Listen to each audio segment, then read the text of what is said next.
বিশ্বের সবচেয়ে মর্যাদাপূর্ণ সৌন্দর্য প্রতিযোগিতা মিস ইউনিভার্স 2025।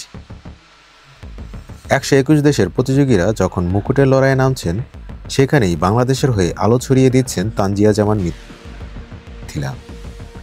21 নভেম্বর থাইল্যান্ডের পাকক্রেটে বসছে গ্র্যান্ড ফাইনালের আসর, আর তার আগেই শুরু হয়েছে নানা রাউন্ড, বাছাই, অ্যাক্টিভিটি আর ভোটিং।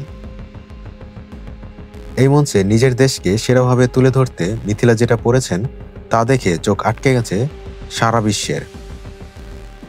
হ্যাঁ, বাংলাদেশের হাজার বছরের ঐতিহ্য মিথিলা বেছে নিয়েছেন রাজকীয় জামদানি শাড়ি।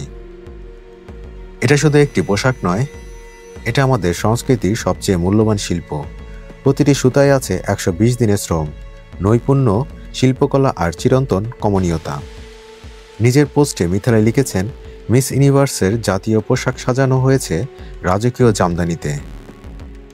2 নভেম্বর থাইল্যান্ডে পৌঁছানোর পর থেকেই একটার পর একটা রাউন্ডে দারুণ পারফর্ম করছেন মিথিলা।